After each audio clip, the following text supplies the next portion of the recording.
చిలకాని రామారావు గారి 35వ వర్ధంతి సభకు విచ్చేసిన అందరికీ కమిటీ తరఫున స్వాగతం చెప్తాను. గత 35 సంవత్సరాలుగా శ్రీ చిలకాని రామారావు గారి వర్ధంతి సభల్ని జరుపుకుంటున్నాం. కానీ ఈ సంవత్సరం ఈ కరోనా వ్యాధి ప్రభావంతో సమావేశాలు ఏర్పాటు చేసుకోలేక ఈ విధంగా ఆన్లైన్ సమావేశాన్ని ఏర్పాటు చేయడం జరిగింది. అందరికీ తెలిసినట్టుగానే డాక్టర్ చిలకాని రామారావు గారు ఒక గొప్ప ఆదర్శ కమ్యూనిస్టు, గొప్ప మానవతావాది. వారి ఆశయాలు ఆదర్శాలని భావితరాలకు అందజేయాలనే ఉద్దేశంతో 1985లో ఈ స్మారక కమిటీని ఏర్పాటు చేయడం జరిగింది. ఆనాటి నుంచి కూడా వారి ఆశయాలు ఆదర్శాలకు అనుగుణంగానే ఈ కమిటీ తమ కార్యకలాపాలు నిర్వహిస్తూ వస్తుంది. ప్రతి సంవత్సరం వర్ధంతి రోజున ఆనాటి సమకాలీన సమస్యలపై ప్రసంగాలు ఏర్పాటు చేయటం, చర్చించడం జరుగుతుంది. దాంతోపాటుగా వివిధ రాజకీయ, సాంస్కృతిక, కళారంగాల్లో కృషి చేసినటువంటి అనేక మందిని ఆహ్వానించి సత్కరించడం జరుగుతుంది. ప్రగతిశీల భావజాలాన్ని పెంపొందించేటువంటి కొన్ని పుస్తకాలని కమిటీ తరఫున పబ్లిష్ చేయడం జరిగింది. మరికొన్ని పుస్తకాలకు ఆర్థికంగా దోహదం చేయడం జరిగింది. ఈ పట్టణంలో విద్యార్థులకు ఒక దశాబ్ద కాలం పాటు మెరిట్ స్కాలర్షిప్లు అందజేశాం. తర్వాత కారణాంతరాల వల్ల ఆ కార్యక్రమాన్ని నిర్వహించలేకపోతున్నాం. ఈ విధంగా ఈ కార్యక్రమాలను భవిష్యత్తులో కూడా నిర్వహించుకుంటామని తెలియజేస్తూ ఈరోజు కార్యక్రమం ప్రారంభిస్తున్నాం. ఈరోజు మొదటగా శ్రీ చిలకాని రామారావు గారి చిత్రపటానికి శ్రీ స్టాలిన్ గారిచే పుష్పమాలంకరణ చేయబడుతుంది.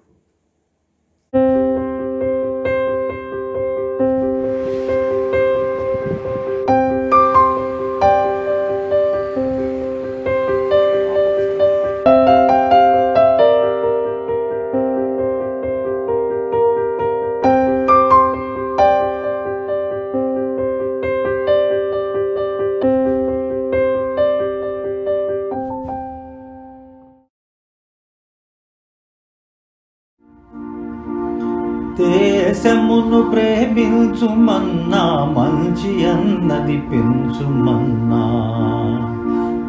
దేశమును ప్రేమించుమన్నా, మంచి అన్నది పెంచుమన్నా.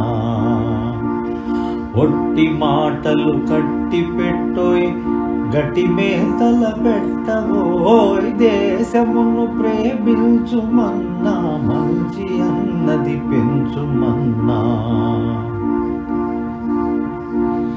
పాడి పంటలు పొంగి పొరలే దారిలో నువ్వు పాటు పడవోయ్. తిండి కలిగితే కండ కలదోయ్, కండ కలవాడేను మనిషోయ్. దేశమును ప్రేమించుమన్నా, మంచి అన్నది పెంచుమన్నా. దేశాభిమానం నాకు కద్దని ఒట్టి గొప్పలు చెప్పుకోకోయ్. పూని ఏదైనాను ఒక మేల్ కూర్చి జనులకు చూపవోయ్.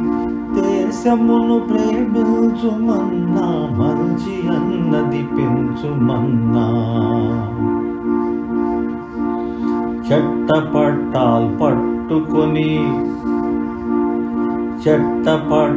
పట్టుకొని దేశస్థులంతా నడువవలెనోయ్. అన్నదమ్ముల వలెను జాతులు మతములన్నీ మెలగవలెనోయ్. దేశమును ప్రేమించుమన్నా, మంచి అన్నది పెంచుమన్నా. మతం వేరైతేను ఏమోయ్, మతం వేరైతేను ఏమోయ్. మనసులొకటై మనుజులుంటే జాతమన్నది లేచి పెరిగి లోకమున రాణించునోయ్. దేశమును ప్రేమించుమన్నా, మంచి అన్నది పెంచుమన్నా. సొంత లాభం కొంత మానుకు, సొంత లాభం కొంత మానుకు. పొరుగు వారికి తోడుపడవోయ్. దేశమంటే మట్టి కాదోయ్, దేశమంటే మనుషులోయ్. దేశమంటే మట్టి కాదోయ్, దేశమంటే మనుషులోయ్. దేశమంటే మనుషులోయ్.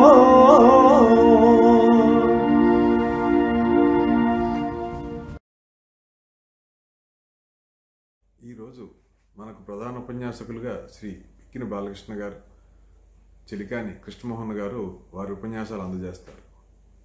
ముందుగా చెలికాని రామారావు గారి జీవితం విశేషాలపై శ్రీ బిక్కిన బాలకృష్ణ గారు మాట్లాడతారు. శ్రీ బిక్కిన బాలకృష్ణ గారు చెలికాని రామారావు గారి జీవితంపై పరిశోధన జరిపి ఒక పుస్తక రూపంలో తీసుకొచ్చారు. ఆయన రాజనీతి ఆచార్యులుగా పనిచేస్తున్నారు. శ్రీ బిక్కిన బాలకృష్ణ గారిని వారి సందేశం ఇవ్వాల్సిందిగా కోరుకుంటున్నాం. కోసం జీవితాంతం కృషి చేసిన మహోన్నత వ్యక్తి డాక్టర్ చెలికాని రామారావు. మానవతావాదిగా, జాతీయవాదిగా, కమ్యూనిస్ట్ నాయకుడిగా పేరొందిన డాక్టర్ చెలికాని రామారావు గారు 1901 జూలై 15న తిమ్మాపురంలో జన్మించారు. పిఠాపురం రాజావారి కుటుంబంతో వీరి కుటుంబానికి అనుబంధం ఉండేది. రామారావు గారు హై స్కూల్ విద్య పూర్తి చేసిన తర్వాత ఉన్నత విద్య కోసం కాకినాడకు వెళ్లే ముందు పిఠాపురంలో జరిగిన ఒక సంఘటన మేము ముందు ఉంచుతాను. బ్రహ్మ సమాజికుడైన బిపిన్ చంద్ర పాల్ కాకినాడ, రాజమండ్రి మొదలైన ప్రాంతాల్లో పర్యటిస్తూ స్వదేశీ ఉద్యమం వైపు యువకులను ఆకర్షించడానికి అనేక ప్రయత్నం చేసేవారు. యువకులు సంఘాలుగా ఏర్పడి జాతీయ విద్యాలయాల ఏర్పాటు కోసం విరాళాలు సేకరించేవారు. ఈ జాతీయ విద్యాలయాల ఏర్పాటులో కృత్వంటి పేర్రాజు పంతులు గారు 100 ఎకరాల భూమిని విరాళంగా ఇచ్చి రామచంద్రపురంలో జాతీయ విద్యాలయాన్ని ఏర్పాటు చేశారు. కోపేల హనుమంతరావు గారు బందర్లో జాతీయ విద్యాలయాన్ని ఏర్పాటు చేశారు.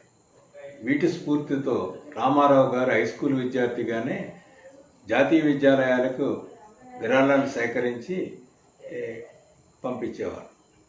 ఇది ఆయన జీవితంలో సంఘ సంస్కరణకు అంకురార్పణగా చెప్పాలి. రామారావు గారు కాకినాడ వచ్చేటప్పటికి, FA చదవడానికి కాకినాడ వచ్చేటప్పటికి హనీ బిసెంట్ ప్రభావం ఈ ప్రాంతంలో ఎక్కువగా ఉండేది. దాంతో ఈయన కాకినాడలో విద్యను అభ్యసించేటప్పటికీ మొదటి ప్రపంచ యుద్ధం పూర్తయింది. మొదటి ప్రపంచ యుద్ధంలో బ్రిటిష్ వారు భారతీయులకు అనేక ప్రామిసులు చేశారు. యుద్ధానంతరం యుద్ధంలో చేసిన సేవలకి అనుగుణంగా అనేక సంస్కరణలు తీసుకొస్తారని భారతీయులు ఆశించారు. అలాంటి సంస్కరణలు ఏమీ రాకపోగా పైపెచ్చు రౌలత్ చట్టాలని ఏర్పాటు చేసి భారతీయుల్ని హింసించడం మొదలుపెట్టారు. దీంతో దేశవ్యాప్తంగా బ్రిటిష్ వారి పట్ల వ్యతిరేకత ఏర్పడింది. కాకినాడలో కూడా పెద్ద ఎత్తున ఆందోళనలు ప్రారంభమయ్యాయి. రామారావు గారు కాకినాడ పరిస్థితులకు అనుగుణంగానే స్పందించి 1920లో మార్చిలో పరీక్షలు రాయవలసి ఉన్నప్పటికీ పరీక్షలు రాయకుండా పరీక్షలకు హాజరు కాలేదు. తర్వాత దేశవ్యాప్తంగా ఉద్యమం మరింత ఉధృతం అవడంతో ఆయన తన బాగే చూసుకుని తన స్వార్థం చూసుకుని తానే చదువుకుని ఉంటే ఉపయోగం లేదు, దేశం గురించి ముందు ఆలోచించాలనే ఆలోచన చేసి దేశక్షేమం ముఖ్యంగా భావించి 1921 జనవరి 25వ తేదీ రాత్రి తెల్లవారితే 26 అనగా 4 గంటలకు బయలుదేరి కాలినడకన కాకినాడ వెళ్ళారు. ఈ సందర్భంలో ఆయన అన్నగారికి రాసిన ఉత్తరాన్ని మనం పరిత్యాగ పత్రంగా భావించవచ్చు. తర్వాత రామారావు గారు మహాత్మా గాంధీ పిలుపు మేరకు ఏర్పడిన త్రివిధ బహిష్కారాలని ప్రభావం రామారావు గారి మీద ఎక్కువ ఉండేది.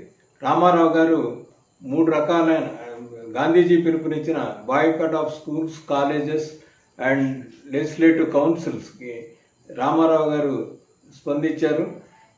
దీంతో జాతీయోద్యమంలో రామారావు గారు బ్రిటిష్ వారికి వ్యతిరేకంగా పోరాటం ప్రారంభించారు.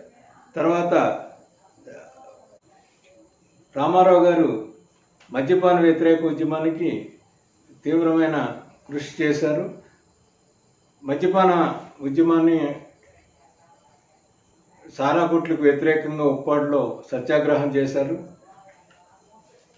పైడా చలపతి టౌన్ హాల్లో ప్రకాశం గారి ఆధ్వర్యాన జరిగిన సభలో రామారావు గారిని ప్రత్యేకంగా ప్రకాశం గారు ప్రశంసించారు. ఎందుకంటే మద్యపాన వ్యతిరేక ఉద్యమాన్ని ఉధృతంగా జిల్లాలో చేపట్టి వాటి కార్యక్రమాలని నిర్వహించినందుకు ఆయనకి ప్రశంస లభించింది. 1922లో రామారావు గారు అరెస్ట్ అయ్యారు. అరెస్ట్ అయినప్పుడు రాజమండ్రి సెంట్రల్ జైల్లో నిర్బంధించినప్పుడు ప్రఖ్యాత విప్లవకారుడు నీలకంఠ బ్రహ్మచారితో పరిచయం ఏర్పడింది. బ్రహ్మచారి గారితో పరిచయంతో ప్రపంచంలో వస్తున్న మార్పుల గురించి చాలా విషయాలు తెలుసుకున్నారు. అలాగే సమాజంలో వస్తున్న మార్పులను కూడా రామారావు గారు గమనించడం ప్రారంభించారు. తర్వాత జైలు నుంచి విడుదలైన తర్వాత కాకినాడ మహాసభ గురించి మనం చర్చించాలి. అఖిల భారత కాంగ్రెస్ మహాసభ కాకినాడలో జరపాలని నిర్వహించారు. ఈ సభ జరపడం అంటే మామూలు విషయం కాదు. నాయకుల మధ్య సమన్వయాన్ని తీసుకురావడం ఒక సమస్య అయితే డబ్బు సేకరించడం మరొక సమస్య. ఈ సమస్యలను అధిగమించడానికి గురుసు సాంబమూర్తి గారు ఆ సమస్యలను తన భుజస్కంధాల మీద వేసి సేవాదళ కార్యక్రమాలని పూర్తిగా బాధ్యత వహించవలసిందిగా చెలికాని రామారావు గారిని కోరారు.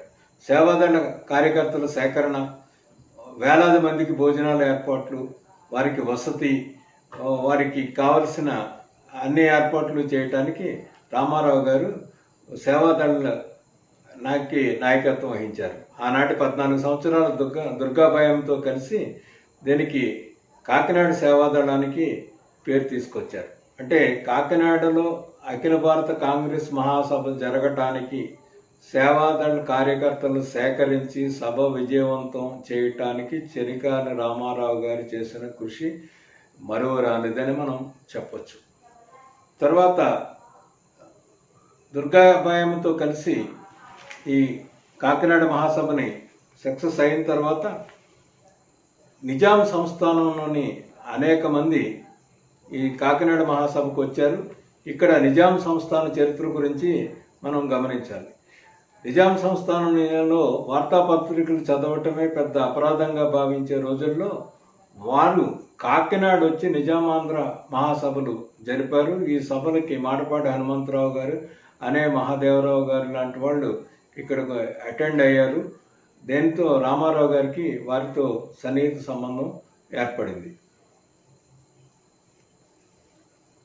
రామారావు గారు నిజాం సంస్థానంలోని మిత్రులతో అనుబంధాన్ని పెంచుకున్నారు. కాకినాడ సభ అనంతరం కాంగ్రెస్లో ఒక విచిత్రమైన పరిస్థితి ఏర్పడింది. కాంగ్రెస్ నాయకులు 3 సమూహాలుగా ఏర్పడ్డారు. ఒక సమూహానికి గాంధీ వాదులు కొంతమంది అయితే, కొంతమంది చిత్తరంజన్ దాస్ను, మరి కొంతమంది సుభాష్ చంద్రబోస్ను సమర్థించడం ప్రారంభించారు. ఈ దశలో ఈ స్వాతంత్రోద్యమం కొంత తగ్గిన పరిస్థితుల్లో కొంతమంది ఆశ్రమ కార్యక్రమాలకి, గాంధీవాదులు, గాంధీ గారిని సపోర్ట్ చేసేవాళ్ళు అందరూ ఆశ్రమ కార్యక్రమాలకి పరిమితమైతే, కొంతమంది జనజీవన స్రవంతిలో కలిసిపోయారు. మరికొంతమంది తాము అనుకున్న లక్ష్యాన్ని సాధించలేక, దేశాన్ని స్వాతంత్రం తీసుకురాలేకపోయాం, కానీ సమాజానికి మనం భారం కాకూడదనే ఉద్దేశంతో కొంతమంది ఉపాధ్యాయులుగాను వైద్యులుగాను స్థిరపడ్డారు. అలాంటి వారిలో ఆ తరగతికి చెందిన వారు మన డాక్టర్ చెలికాని రామారావు గారు.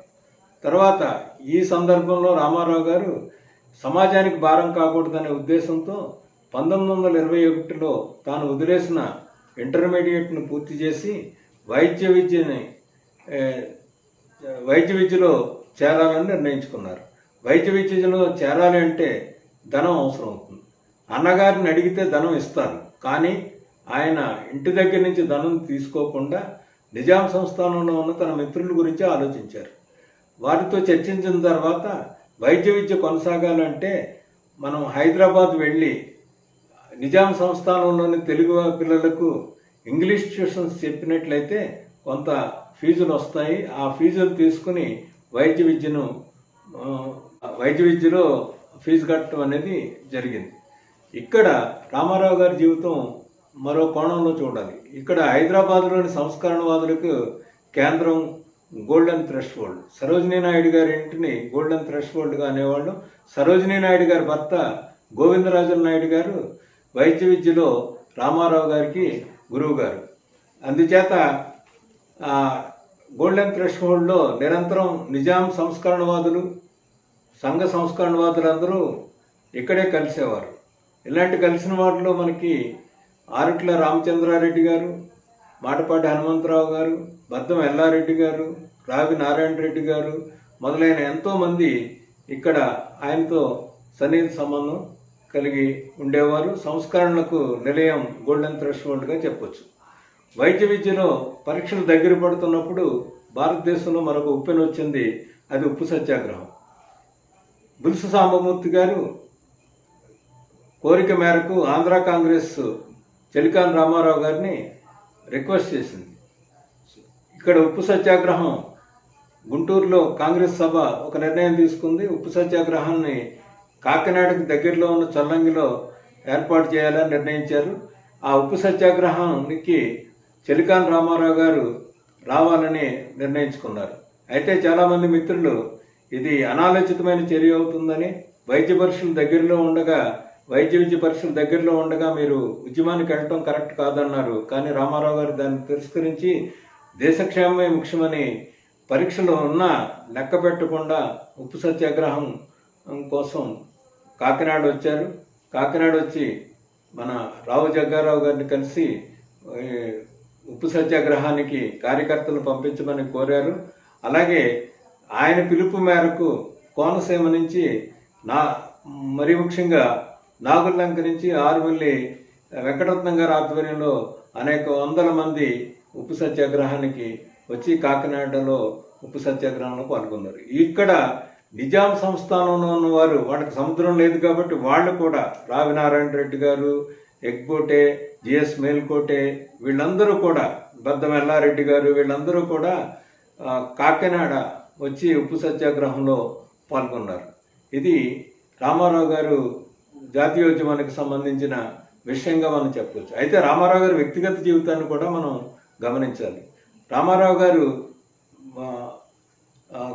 క్షయవ్యాధి మీద డిప్లొమా చేయాలని మైసూరు వెళ్ళారు. మైసూరులో అప్పుడు వైద్య విద్యార్థినిగా ఉన్న కమలమ్మ గారిని కలవటం జరిగింది.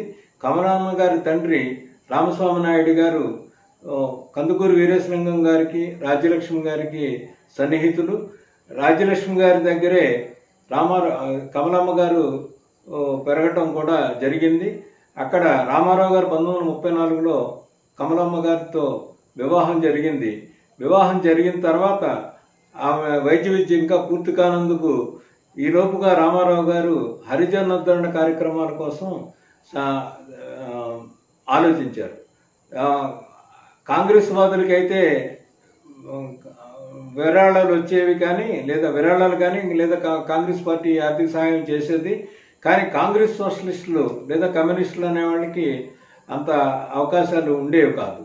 అందుకోసం రామారావు గారు ఆలోచించి హరిజనోద్ధరణ కోసం బర్మా వెళ్ళి రంగూన్లో ప్రాక్టీస్ స్టార్ట్ చేసి ఆ ధనాన్ని హరిజనోద్ధరణ కార్యక్రమాలకి ఉపయోగించేవారు.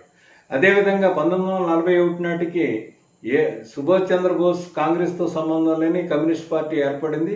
కమ్యూనిస్ట్ పార్టీ నాయకుల్ని అనేక మందిని అన్యాయంగా జైల్లో పెట్టడం కాంగ్రెస్ ప్రభుత్వం స్టార్ట్ చేసింది. అలాంటి జైలుకి వెళ్ళిన కమ్యూనిస్ట్ నాయకుల పిల్లలు వాళ్ళ విద్య, వైద్య, ఆరోగ్యానికి సంబంధించిన అంశాలన్నీ కూడా రామారావు గారే చూడవలసిన బాధ్యత ఆయన మీద పడింది. అంచేత వేలాది మంది అరెస్ట్ అయితే వాళ్ళ పిల్లలకి విద్య, వైద్యం, ఆరోగ్యం దానికి సంబంధించిన అన్ని పనులు రామారావు గారే చూశారు. అయితే రామారావు గారు వైద్య విద్యను పూర్తి చేసిన తర్వాత కమలమ్మ గారు మళ్ళీ అంటే పల్లవరాజు గారు సలహా ఇచ్చారు. ఇద్దరు ఉద్యమం చేస్తే కుటుంబం కొంచెం ఇబ్బంది అవుతుందేమో ఆలోచించండి అని చెప్పి ఒకరు ఉద్యోగం, ఒకరు సేవ చేస్తే బాగుంటుందని చెప్పారు. దాన్ని ఆ మాట విని వారు కమలమ్మ గారు రాజోల్లో వైద్యాధికారిగా జాయిన్ అయ్యారు. తర్వాత 1940లో కమలమ్మ గారికి రామచంద్రపురం బదిలీ అవడంతో చిలకాన్ రామారావు గారి కార్యక్రమాలన్నింటికి కేంద్రంగా రామచంద్రపురం ఏర్పడింది. అయితే ఇక్కడ రెండో ప్రపంచ యుద్ధంలో స్టాలిన్ నిర్వహించిన పాత్రకు గుర్తుగా తన కుమారునికి స్టాలిన్ అని పేరు పెట్టి స్టాలిన్ పట్ల తన గౌరవాన్ని చూపెట్టారు రామారావు గారు.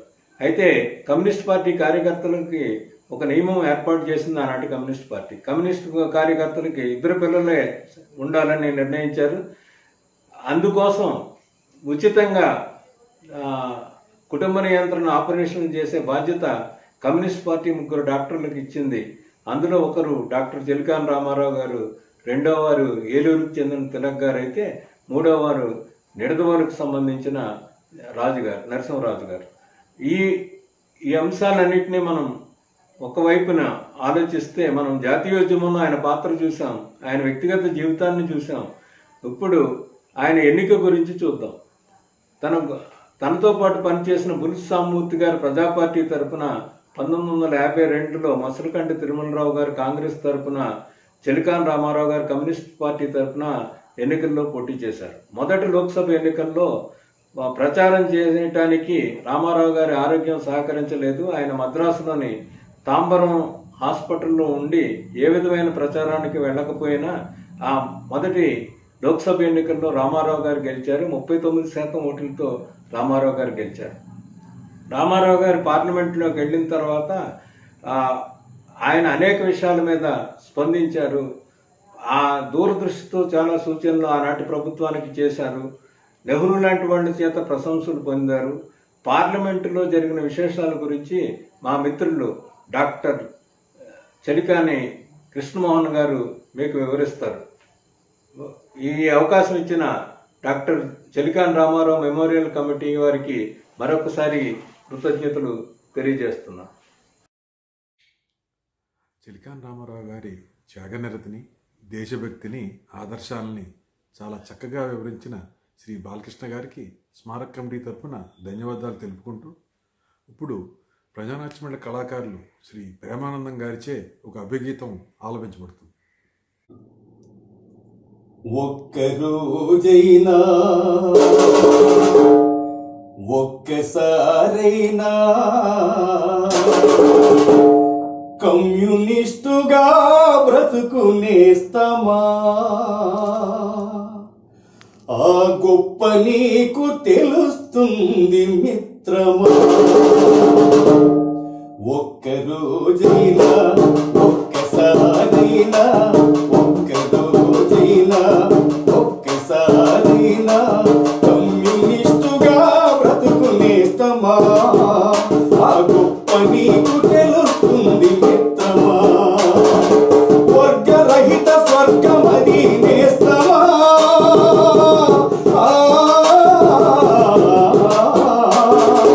వర్గరహిత స్వర్గమది నేస్తమా, అచట మానవతే విలసిల్లును మిత్రమా. ఒక్కరోజైనా ఒక్కసారైనా కమ్యూనిస్టుగా బ్రతుకునేస్తమా, ఆ గొప్ప నీకు తెలుస్తుంది మిత్రమా.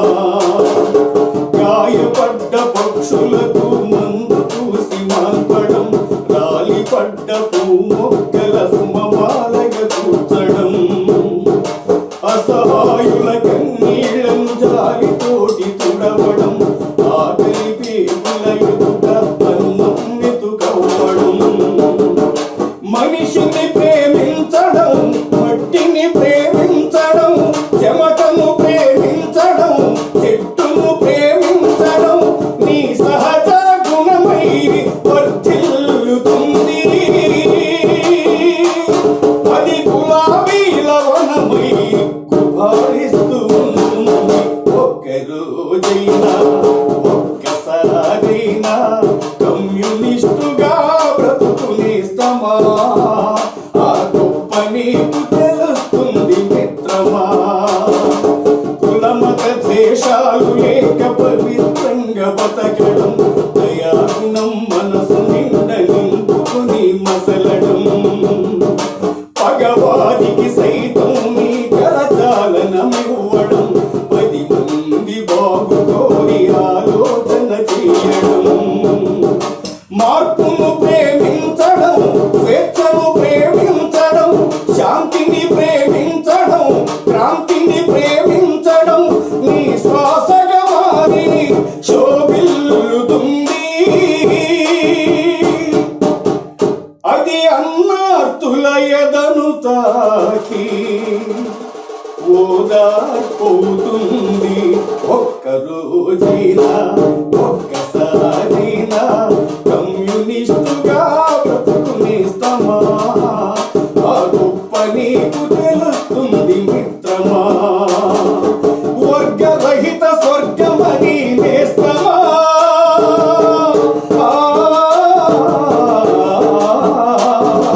వర్గరహిత స్వర్గమని నేస్తమా అచట మానవతే విలసిల్లును మిత్రమా ఒక్కరోజైనా ఒక్కసారైనా కమ్యూనిస్టుగా బ్రతుకునేస్తమా ఆ గొప్ప నీకు తెలుస్తుంది మిత్రమా ఆ గొప్ప నీకు తెలుస్తుంది మిత్రమా ఆ గొప్ప నీకు తెలుస్తుంది మిత్రమా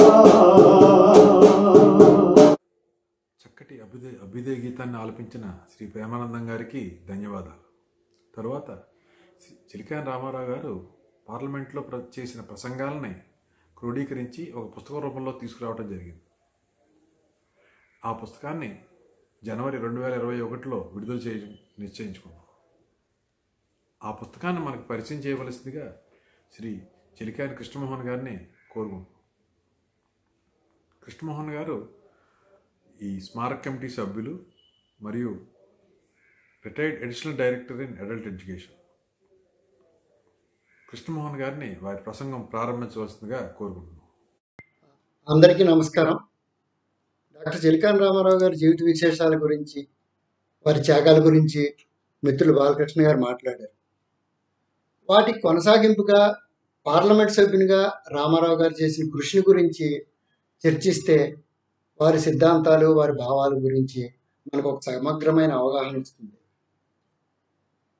ఈ పార్లమెంటరీ ఉపన్యాసాలు పార్లమెంట్ రికార్డుల్లో ఉండిపోవటం వలన, వాటికి తెలుగు అనువాదాలు లేకపోవటం వల్ల ఇవి వాటి భావాలు, వారు వ్యక్తపరిచిన భావాలు విస్తృత ప్రచారంలోకి రాలేదు. ఆ మధ్యకాలంలో పెద్దలు సురవరం సుధాకర్ రెడ్డి గారు, కీర్తిశేషులు హనుమంతరావు గారు ఈ ఈ ఉపన్యాసాలు పార్లమెంట్ రికార్డుల నుంచి తీసి వాటిని మెమోరియల్ కమిటీకి అందజేయడం జరిగింది. వాటిని మిత్రులు ప్రకాష్ గారు, శ్రీనివాస్ గారు తెలుగులో అనువదించారు. వీటి మూలంగా మనకి సుమారు ఆయన 42 ఉపన్యాసాలు మనకి తెలుగులో అందుబాటులోకి వచ్చాయి. వాటిని ఎడిటింగ్ నిమిత్తం నేను చదవటం జరిగింది. అవి చాలా అద్భుతంగా, నేటికి చాలా రెలవెంట్గా ఉన్నాయి. ఆయన చాలా భిన్నమైన అంశాలను పార్లమెంట్లో లేవనెత్తారు. ఆయన లేవనెత్తిన అంశాల విస్తృతి, ఆ అంశాల పట్ల ఆయనకున్న అవగాహన నిజంగా ఆశ్చర్యం కలిగిస్తుంది. ఉదాహరణకు మన దేశ పారిశ్రామీకరణ గురించి మాట్లాడినంత వివరంగా వ్యవసాయ రంగం గురించి మాట్లాడారు. అదేవిధంగా ఆరోగ్య రంగం గురించి మాట్లాడినంత స్పష్టంగా విదేశాంగ విధానం కానీ, అలీనోద్యమం గురించి కానీ మాట్లాడారు. ఆయన ప్రతి ఉపన్యాసంలోనూ ఆ చట్టాలు, అంటే పార్లమెంట్లో పెట్టిన చట్టాలు, ప్రభుత్వ విధానాల్లోని మంచి చెడ్డలను చర్చించి, విధానాల అమల్లో క్షేత్రస్థాయిలో ఎలాగుంది, ఈ విధానాల వల్ల క్షేత్రస్థాయిలో వస్తున్న సమస్యలు ఏంటి అనేవి ఉదాహరణలతో సహా చెప్పారు. ఈ విధానాలు చెప్పేటప్పుడు ఆయన జాతీయ, అంతర్జాతీయ నివేదికలను కోట్ చేశారు. ఈ సమస్యలు చెప్పేటప్పుడు స్థానికంగా పత్రికల్లో వచ్చిన వార్తల్ని చాలా వివరంగా చెప్పారు. ఆయన వివరించిన గణాంకాలు ఈరోజు ఇంటర్నెట్ యుగంలో కూడా మనం సేకరించడం చాలా కష్టం. ప్రతి ఉపన్యాసంలోనూ ఒక సిద్ధాంత నిబద్ధత, కమిట్మెంట్ కనిపిస్తుంది. ఆయన నమ్మిన సిద్ధాంతాలు ప్రధానంగా సమసమాజం, స్త్రీ పురుష సమానత్వం, ప్రజాస్వామ్యం, శాస్త్రీయ దృక్పథం, వీటి పరిధిలో ఈ చట్టాలని, విధానాలని, ప్రభుత్వ విధానాలని ఆయన విశ్లేషించారు. ఏ చట్టాలు, ఏ విధానాలు ప్రజలకు వ్యతిరేకంగా ఉన్నాయి, ఏవి ప్రజలకు అనుకూలంగా ఉన్నాయని ఆయన పార్లమెంట్లో చాలా స్పష్టంగా చెప్పడం జరిగింది. ఆయన చాలా చక్కని ఇంగ్లీష్ మాట్లాడారు. మన స్థానిక సామెతలను కూడా మంచి ఇంగ్లీష్లో అనువాదం చేయడమే కాకుండా చాలా హాస్యంగా, కొన్ని సందర్భాల్లో వ్యంగ్యంగా మంత్రుల్ని తర్వాత విధానాల్ని విమర్శించారు. ఈనాటి ప్రజాప్రతినిధులు అందరూ కూడా తప్పనిసరిగా ఆ ఉపన్యాసాలు చదవవలసిన అవసరం ఉంది. ఆయన చర్చించిన ఎన్నో అంశాలు ఇక్కడ చెప్పడం సాధ్యపడదు. అయితే ఇప్పటికీ బాగా ప్రాముఖ్యత ఉన్నగల కొన్ని అంశాలు మాత్రం నేను సంక్షిప్తంగా చెప్తాను. ఈ మధ్యకాలంలోనే మన రాష్ట్ర విభజన జరిగిన సందర్భంగా రాష్ట్ర విభజన గురించి, సరిహద్దుల గురించి, నీటి జలాల గురించి చాలా వివాదాలు ఎదుర్కొంటున్న ఈ సందర్భంలో భాషా ప్రయుక్త రాష్ట్రాల గురించి డాక్టర్ రామారావు గారు చేసిన ఉపన్యాసాలు చాలా ముఖ్యమైనవి. ఆయన దరిదాపు 4 సార్లు సుదీర్ఘంగా ఈ విషయం మీద మాట్లాడారు. అప్పటి పరిస్థితి ఏంటంటే 53లో పెద్ద ఉద్యమం తర్వాత, పొట్టి శ్రీరాములు ఆత్మత్యాగం తర్వాత ఆంధ్ర రాష్ట్రం ఏర్పడింది. 56లో భాషా ప్రయుక్త రాష్ట్రాలు, స్టేట్ రీఆర్గనైజేషన్ లింగ్విస్టిక్ బేసిస్ మీద జరిగింది. ఈ మధ్యకాలంలో జరిగిన చర్చల్లో ఆయన ప్రధానంగా ఈ రాష్ట్రాల పునర్వ్యవస్థీకరణ సమయంలో తీసుకోవాల్సిన జాగ్రత్తల గురించి చాలా వివరంగా చర్చించారు. రాష్ట్రాల మధ్య సరిహద్దుల సమస్య పరిష్కారానికి సరిహద్దు కమిషన్ ఏర్పాటు చేయాలని, అలాగే రాష్ట్రాల మధ్య నదీ జలాల వివాదాలు వస్తాయని, వాటిని పరిష్కరించడానికి వాటర్ ట్రిబ్యునల్ ఉండాలని ఆ రోజు ఆయన చాలా వివరంగా చెప్పడం జరిగింది. రాష్ట్రాల సమస్యలు పరిష్కరించడానికి ఈ పార్లమెంట్ సభ్యులతో కమిటీ ఏర్పాటు చేయాలని కాంగ్రెస్ ప్రభుత్వం ప్రతిపాదిస్తే ఆయన దాన్ని తీవ్రంగా వ్యతిరేకించారు.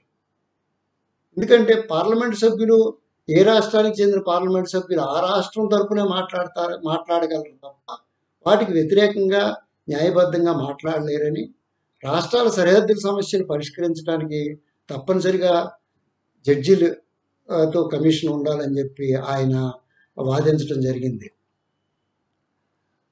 అదేవిధంగా నదీ జలాల వివాదాలు పరిష్కరించడానికి కూడా చాలా స్పష్టమైన ఏర్పాటు ఉండాలని, లేని పక్షంలో రాష్ట్రాల మధ్యలో నదీ జలాల సమస్య అతి తీవ్రం కాబోతుందని హెచ్చరించారు. ఆ రోజున చాలా స్పష్టంగా చెప్పారు ఇది నదీ జలాల సమస్య. ఇప్పుడు ఈ చర్చలు ఇప్పుడు జరుగుతున్న ఈ రోజున మనకి వాటి ప్రాముఖ్యత ఎంత ఉందో మనకు అర్థమవుతుంది. అంటే సుమారు 65-70 సంవత్సరాల ముందు ఈ సమస్యను ఊహించి పరిష్కారాలు చూపించిన ఆయన గొప్పతనం అర్థమవుతుంది. ఆయన సూచించిన పరిష్కారాలు ఆచరించడం మూలంగా ఈరోజు మనం ఎదుర్కొంటున్న సమస్యలను మనం చూస్తున్నాం. ఇదే కాదు, స్టేట్ రీఆర్గనైజేషన్ జరుగుతున్నప్పుడు చాలా సందర్భాల్లో ఈ పార్లమెంట్ సభ్యులు, ఏ రాష్ట్రానికి చెందిన పార్లమెంట్ సభ్యులు ఆ విషయం మీద మాట్లాడతారు. అలా కాకుండా మొత్తం భాషా ప్రయుక్త రాష్ట్రాల విషయం మీద ఆయన చాలా వివరంగా అనేక సమస్యలు చెప్పారు. వాటిలో ఉదాహరణకు ఒకటి, ముంబై నగరాన్ని మహారాష్ట్రలో ఉంచాలా, గుజరాత్లో ఉంచాలా, లేకపోతే కేంద్రపాలిత ప్రాంతంగా ఉండాలనే చర్చ జరుగుతున్నప్పుడు మహారాష్ట్ర బొంబాయి నగరం మహారాష్ట్రలో అంతర్భాగం అని, దాన్ని స్పష్టంగా మహారాష్ట్రలో భాగంగా ఉండాలి తప్ప దాన్ని ఇంకొక వేరేగా గుజరాత్లో కలపడం కానీ, లేకపోతే కేంద్రపాలిత ప్రాంతంగా ఉండడం కానీ చాలా ఈ సిద్ధాంతానికి, భాషా ప్రయుక్త రాష్ట్రాల సిద్ధాంతానికి వ్యతిరేకం అని చెప్పారు. అంతేకాదు, ఆంధ్ర రాష్ట్రానికి సంబంధించి ఆయన తెలంగాణ ప్రభుత్వం అప్పుడు హైదరాబాద్ రాష్ట్రం ఒక తీర్మానం చేశారు ఆంధ్ర రాష్ట్రంలో విలీనం కావడానికి. ఆ తీర్మానాన్ని ఆయన చాలా ఆహ్వానిస్తూ ఆంధ్ర రాష్ట్రంలో హైదరాబాద్ రాష్ట్రం కలిసినప్పుడు ఉర్దూ భాష అధికార భాషగా ఉండాలని, ఈ ఉమ్మడి రాష్ట్రానికి పేరు పెట్టుకునే హక్కు హైదరాబాద్ రాష్ట్రానికి ఉండాలని చెప్పి ఆయన వాదించడం జరిగింది. అంటే ఆయన ఎంత విజనరీయో మనకు అర్థమవుతుంది. ఆయన చర్చించిన మరో ప్రధానమైన అంశం ఆరోగ్యం, కుటుంబ నియంత్రణ గురించి. దేశంలో ప్రజల ఆరోగ్య సదుపాయాల గురించి ఆయన అనేక గణాంకాలు వివరించారు. ఉదాహరణకి మలేరియాతో సంవత్సరానికి 10 లక్షల మంది చచ్చిపోతున్నారని, క్షయతో సుమారుగా 5 లక్షల మంది చనిపోతున్నారని, ఈ మాతృమరణాలు, శిశు మరణాలు వీటి వల్ల అనేక లక్షల మంది చనిపోతున్నారని, ఇవన్నీ కూడా నివారించగలిగిన వ్యాధులతో చనిపోవటం అనేది ప్రభుత్వ బాధ్యతని, దానికోసం ఈ ఆసుపత్రుల్లో పడకలు పెంచాలని, అలాగే అదనంగా డాక్టర్లు ఎంచుకోవాల్సిన అవసరాన్ని ఆయన ఉద్ఘాటించారు. ఈరోజు మనం కరోనా టైంలో ఈ చాలా విషయం చర్చకు వస్తుంది, ప్రభుత్వ బాధ్యతల గురించి, కరోనా వ్యాప్తిలో. ఆ రోజున ఆయన క్షయ వ్యాధి గురించి చెప్పారు. క్షయ వ్యాధిని గ్రస్తుల్ని అవుట్ పేషెంట్లుగా చూడటం సరైన విధానం కాదని, వారిని బొంబాయిలో అనేక ప్రాంతాలు క్షయ వ్యాధి విస్తృతంగా వ్యాపించడానికి కారణం అవుతున్నాయని, క్షయ వ్యాధిగ్రస్తుల్ని ఐసోలేషన్ వార్డుల్లో ఉంచాలి, వాళ్ళని ప్రత్యేకమైన, ఇది ఆరోగ్య సమస్య ఒకటే కాదు, ఆహార సమస్య కూడా కాబట్టి వారికి ప్రత్యేకమైన ఆహారం అందించాలని చెప్పడం జరిగింది.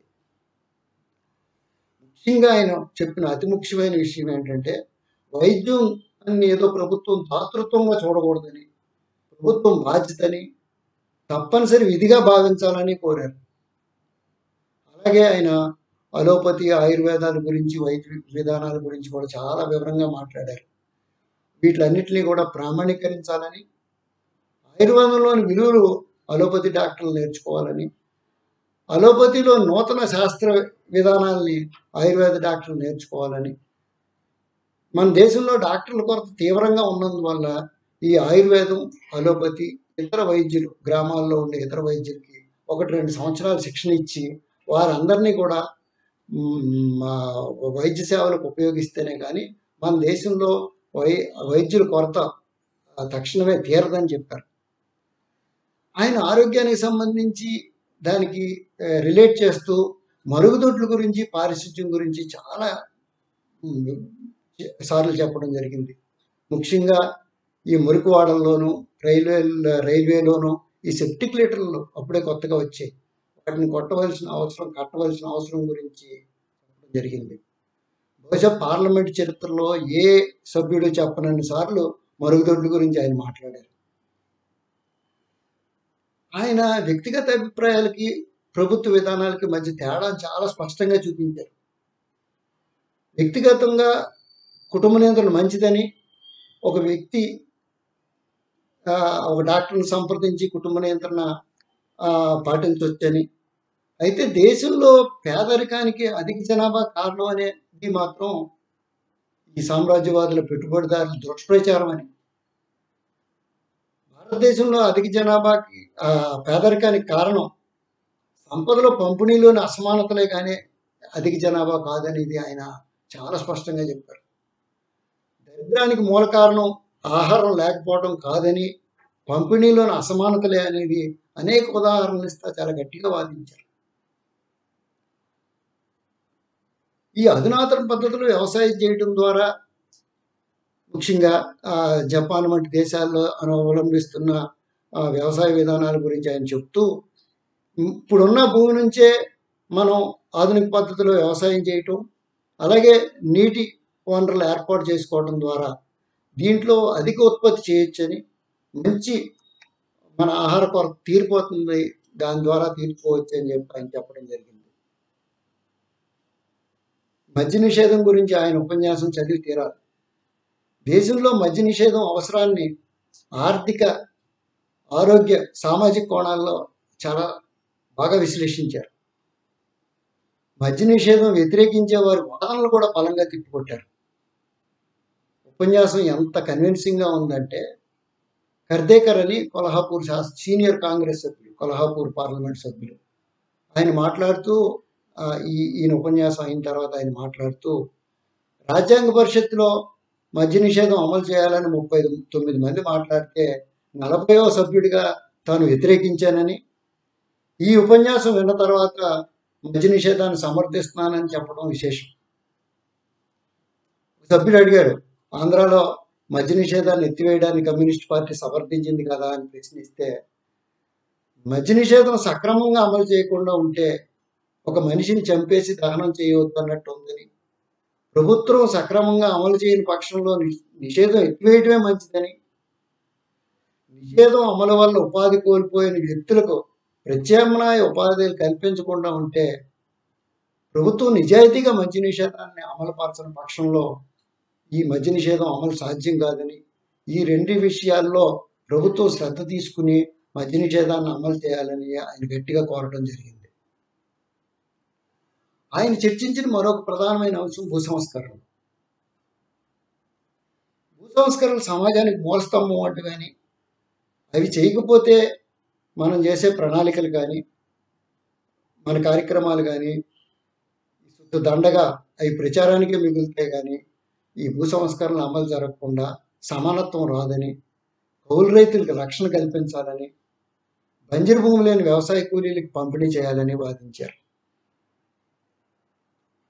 ఆ సందర్భంగా ఆయన కాంగ్రెస్ ప్రభుత్వం ఎన్నికల మేనిఫెస్టోలో రాసుకున్నది ఏంటి, వాళ్ళు భూ సంస్కరణలు ఏ రకంగా నిర్వీర్యం చేస్తున్నారో ఉదాహరణలతోటి అసెంబ్లీలో కోట్ చేసిన తీర్మానాలను కోట్ చేస్తూ కాంగ్రెస్ మోసపూరిత వైఖరిని ఎండగట్టారు. ఈ సందర్భంగా చాలా ఆసక్తికరమైనది ఏంటంటే, భూదాన ఉద్యమం గురించి ఆయన మాట్లాడింది. భూదాన ఉద్యమం వినోబా లాంటి భూదాన ఉద్యమకారులు భూదాన ఉద్యమం చేసుకోవచ్చని, వారి అభిప్రాయాలు ప్రకటించుకునే హక్కు వారికి ఉంటుందని, కానీ చట్టాన్ని తీసుకొచ్చి భూ సంస్కరణలు అమలు చేయగలిగే స్థాయిలో ఉన్న మంత్రులు లేదా అధికారులు ఆ సంస్కరణలు అమలు చేయకుండా భూదానోద్యమం ప్రచారంలో పాల్గొనడం అనేది చాలా వారి అధికార పరిధిని దుర్వినియోగం చేయటమేనని చెప్పి ఆయన ప్రశ్నించారు.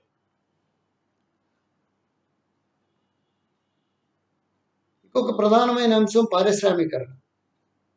ఆయన పారిశ్రామిక ఉత్పత్తుల ధరలు ఎలా విధంగా పెరుగుతున్నాయి, వ్యవసాయ ఉత్పత్తి ధరలు ఎంత తగ్గుతున్నాయి అనేది పూర్తి గణాంకాలతో వివరించారు.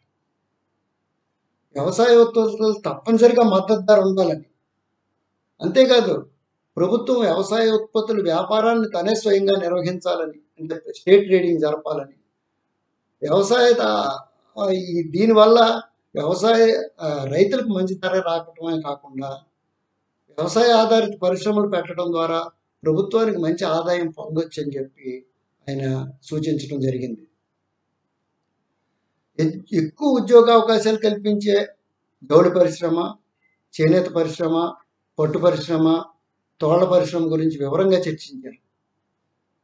ఈ పరిశ్రమలకు నేరుగా సాయం చేయటం కన్నా వాటి ముడి సరుకును సబ్సిడీపై అందించడం ద్వారా ఉద్యోగ అవకాశాలు, ఉత్పత్తి అవకాశాలు పెరుగుతాయని చెప్పి ఆయన వాదించారు. ఉదాహరణకి ఒకే రంగు అంచుకల చీరలని, ధోతీల్ని చేనేత పరిశ్రమ కేటాయించాలని, అవి మిల్లులు తయారు చేయకుండా నిషేధించాలని, తద్వారా ఈ పరిశ్రమకు ఉద్యోగ అవకాశాలు కలగటమే కాకుండా ప్రజలకు తక్కువ ధరలో చీరలు, ధోతీలు లభిస్తాయని చెప్పి ఆయన చెప్పడం జరిగింది. పారిశ్రామిక విధానంలో పబ్లిక్ సెక్టార్ అవసరాన్ని చాలా గట్టిగా చెప్పారు. ప్రభుత్వ రంగంలో ఉక్కు పరిశ్రమ దగ్గర నుంచి చక్కెర పరిశ్రమ వరకు ఉండవలసిన అవసరాన్ని ఆయన వివరించారు. ఈ విదేశీ ప్రైవేట్ కంపెనీలు మోసాలని ఈ రోజున ఇప్పుడు చాలా చర్చ జరుగుతుంది. ఆ రోజున ఆయన విదేశీ కంపెనీలు ఏ రకంగా దోపిడీ చేస్తున్నాయి, వాటిలో జరుగుతున్న అంటే ప్రభుత్వం వాళ్ళ తరపున ఏ విధంగా కార్మికులకి, దేశానికి అన్యాయం చేస్తుందని ఉదాహరణలతో ఇచ్చారు. దీనికి ఈ విదేశీ పెట్టుబడులకి, సోవియట్ పరిశ్రమలకి తేడా కూడా ఆయన స్పష్టంగా చెప్పారు. సోవియట్ యూనియన్ దుర్గాపూర్లో ఉక్కు కర్మాగారం కట్టినప్పుడు వాళ్ళు మొత్తం కర్మాగారాన్ని అంతా కట్టి మన ప్రభుత్వానికి అప్పచెప్పారని కేవలం 3.5% వడ్డీ మాత్రమే వాళ్ళు వసూలు చేసుకున్నారు తప్ప ఆ కర్మాగారంలో ఎటువంటి హక్కులు కానీ ఆ కర్మాగారంలో వచ్చే లాభాలకు కానీ వారు తీసుకోలేదని గుర్తు చేశారు. అదేవిధంగా మందుల పరిశ్రమ గురించి కూడా చాలా ఎక్కువ మాట్లాడారు. మందుల పరిశ్రమ అంటే ఔషధాల పరిశ్రమ ప్రభుత్వ రంగంలో ఉండాలని, సాధ్యమైనంత వరకు ప్రభుత్వ రంగంలో ఉండాలని, దానివల్ల ప్రజలకు మంచి ఈ సరసమైన ధరలకి అవసరమైనప్పుడు ఉచితంగానే సరఫరా చేయగలుగుతారని ఆయన చెప్పడం జరిగింది. ఇంకొక ముఖ్యమైన అంశం ఈ మధ్యకాలంలో మనకి చాలా చర్చ జరుగుతుంది, చాలా రిలవెంట్గా ఉన్న అంశం ఏంటంటే ఈ వారసత్వ హక్కు గురించి, మహిళల వారసత్వ హక్కు గురించి. 1956లో హిందూ వారసత్వ బిల్లు చర్చకు వచ్చినప్పుడు పురుషులకు మహిళలకు సమాన హక్కులు ఉండాలని ఆయన వాదించారు. వారసత్వ హక్కు కొడుకుకి ఎంత ఉందో కూతుళ్ళకు సమాన హక్కు ఉండాలి. దానికి ఉదాహరణకి బర్మా వంటి దేశాలను కూడా ఆయన చెప్పారు. అంటే ప్రభుత్వం ఆ బిల్లులో 1956 పెట్టిన బిల్లులో సమాన హక్కులు కాకుండా మహిళలకి తండ్రి ఆస్తిలో 1/5 వాటా అని అలాగా చాలా క్లాజెస్ పెట్టారు. ఆ బిల్లు ఆమోదం పొందుతున్నప్పుడు ఆయన చెప్పారు, ఈ సభకు ఈ బిల్లు పార్లమెంట్ కళంకం, మన సోదరీమణులను మేల్కొని మనందరికీ గుణపాఠం చెప్తారని ఆశిస్తున్నానని ముగించారు. సుమారు 65 సంవత్సరాల తర్వాత ఈ మధ్యకాలంలో సుప్రీంకోర్టు ఈ విషయంలో చాలా స్పష్టమైన తీర్పు ఇవ్వడం జరిగింది. అంటే ఆయన ఎంత విషనరీయో, ఎంత దూరదృష్టి గల వ్యక్తి అర్థమవుతుంది. ఆయన నిరాడంబరతకు ఇంకొక ఉదాహరణ పార్లమెంట్ సభ్యులు జీతం చర్చకు వచ్చినప్పుడు పార్లమెంట్ సభ్యుల జీతభత్యాలు వారు ఎవరికైతే ప్రతినిధులుగా ఉన్నారో ఆ ప్రజల జీవన నాణ్యతకు దగ్గరగా ఉండాలి, కానీ మన చేతిలో ఉందని చెప్పి బిల్లులు పాస్ చేసుకుని ఎక్కువ జీతాలు తీసుకోవడం కరెక్ట్ కాదు అని చెప్పి ఆయన చెప్పడం జరిగింది. అదేవిధంగా జాతీయ స్థాయి విధానాల గురించి కాకుండా ఆయన స్థానిక విషయాల గురించి, ఆంధ్రాకు సంబంధించి చాలా సమస్యలు లేవనెత్తారు. ఎన్ని సమస్యలు అంటే దరిదాపు ఆయన ఉపన్యాసాల్లో చాలా జిల్లాలు, చాలా గ్రామాలు కవర్ చేశారు. ఉదాహరణకి కాకినాడ కోటిపల్లి రైలు మార్గం మొదలు పెట్టుకుని విశాఖ షిప్ యార్డ్ వరకు రాయలసీమ అభివృద్ధికి కాంగ్రెస్ ప్రభుత్వం కానీ బ్రిటిష్ ప్రభుత్వం కానీ ఎంత అన్యాయం చేసిందో, రాయలసీమలో నీటిపారుదల ప్రాజెక్టుల గురించి అనేక ప్రాజెక్టు వారీగా వివరాలు ఆయన పార్లమెంట్లో లేవనెత్తారు. ఈరోజు మన ప్రభుత్వ విధానాలకి రామారావు గారి పార్లమెంట్ ఉపన్యాసాలు దిక్సూచి లాంటివి.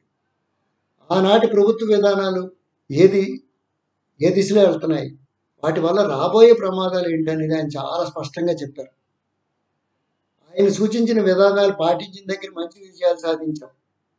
ఉదాహరణకి హరిత విప్లవం ద్వారా మన దేశంలో మనకు సరిపడా ఆహారాన్ని ఉత్పత్తి చేసుకోగలిగాం. ఆయన సూచించిన సూచనలు పాటించిన సందర్భాల్లో తీవ్రంగా నష్టపోయాం. ఉదాహరణకి ఈరోజు ఆరోగ్య రంగంలో కానీ, పారిశ్రామిక రంగంలో కానీ, వ్యవసాయ ఆధారిత పరిశ్రమల ఏర్పాటులో కానీ మనం స్పష్టంగా ఎంత వెనకబడిపోయామో మనకు అర్థమవుతుంది. ఈ పుస్తకాలని, ఈ ఉపన్యాసాలన్నింటినీ కూడా పుస్తక రూపంలో తీసుకొస్తున్నాం. మెమోరియల్ కమిటీ తరఫున అందరికీ అందుబాటులో ఉంచుతాం. పుస్తకాన్ని తప్పకుండా చదవండి. ఈ కార్యక్రమాన్ని నిర్వహణకు సహకరించిన అందరికీ మెమోరియల్ కమిటీ తరఫున కృతజ్ఞతలు తెలియజేసుకుంటున్నాను. పార్లమెంట్ సభ్యునిగా ఉన్న సమయంలో చిలికాని రామారావు గారి యొక్క ఆలోచనల్ని, వారి యొక్క సామాజిక దృక్పథాన్ని మనకి చక్కగా పరిచయం చేసిన కృష్ణమోహన్ గారికి ధన్యవాదాలు తెలియజేసుకుంటున్నాం. ఇంతటితో ఈరోజు సమావేశం ముగిసింది.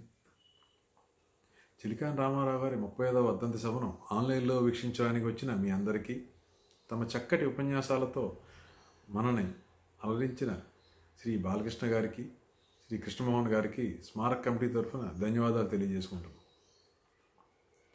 ఈ 35వ వర్ధంతి సభను ఆన్లైన్లో జయప్రదం చేయడానికి సహకరించిన మిత్రులందరికీ ధన్యవాదాలు తెలియజేసుకుంటున్నాం. ఇంతటితో ఈ సమావేశం ముగిసిందని మీ అందరి దగ్గర సెలవు తీసుకుంటున్నాం. Thank you.